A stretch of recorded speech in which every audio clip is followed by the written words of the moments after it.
ಯಾವ ದಿನವನ್ನು ಭಾರತದಲ್ಲಿ ರಾಷ್ಟ್ರೀಯ ರೈತ ದಿನವೆಂದು ಆಚರಿಸಲಾಗುತ್ತದೆ?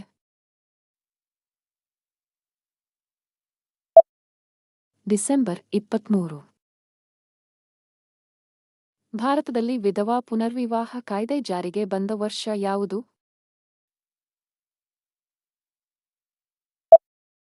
1856. ಅಂತಾರಾಷ್ಟ್ರೀಯ ನ್ಯಾಯಾಲಯವು ಯಾವ ಸ್ಥಳದಲ್ಲಿದೆ? ನೆದರ್ಲ್ಯಾಂಡ್ಸ್ನ ಹೇಗ್ ಎಂಬಲ್ಲಿ. ಚೇಂಜಿಂಗ್ ಇಂಡಿಯಾ ಎಂಬ ಪುಸ್ತಕದ ಲೇಖಕರು ಯಾರು?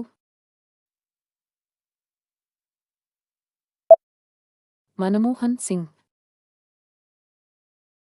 ಯಾವ ವರ್ಷದ ನಂತರ ಭಾರತದ ಜನಸಂಖ್ಯೆಯು ನಿರಂತರವಾಗಿ ಮತ್ತು ವೇಗವಾಗಿ ಹೆಚ್ಚುತ್ತಿದೆ?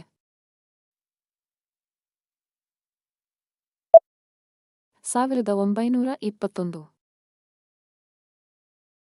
ಜವಾಹರಲಾಲ್ ನೆಹರು ಅವರ ತಾಯಿಯ ಹೆಸರೇನು?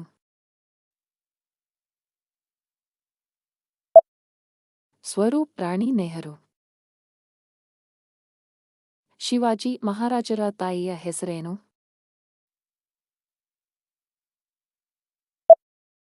ಜೀಜಾಬಾಯಿ ಶಹಾಜಿ ಭೋಸಲೆ. ಗಡಿನಾಡ ಗಾಂಧಿ ಎಂಬುದಾಗಿ ಯಾರನ್ನು ಕರೆಯುತ್ತಾರೆ? ಖಾನ್ ಅಬ್ದುಲ್ ಗಫಾರ್ ಖಾನ್. ಭಾರತದಲ್ಲಿ ಯಾವ ರಾಜ್ಯವು ಆಧ್ಯಾತ್ಮಿಕ್ ವಿಭಾಗ್ ಅನ್ನು ಸ್ಥಾಪಿಸಿತು?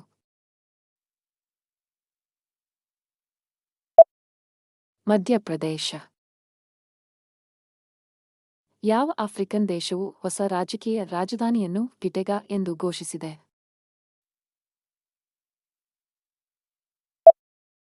ಬುರುಂಡಿ.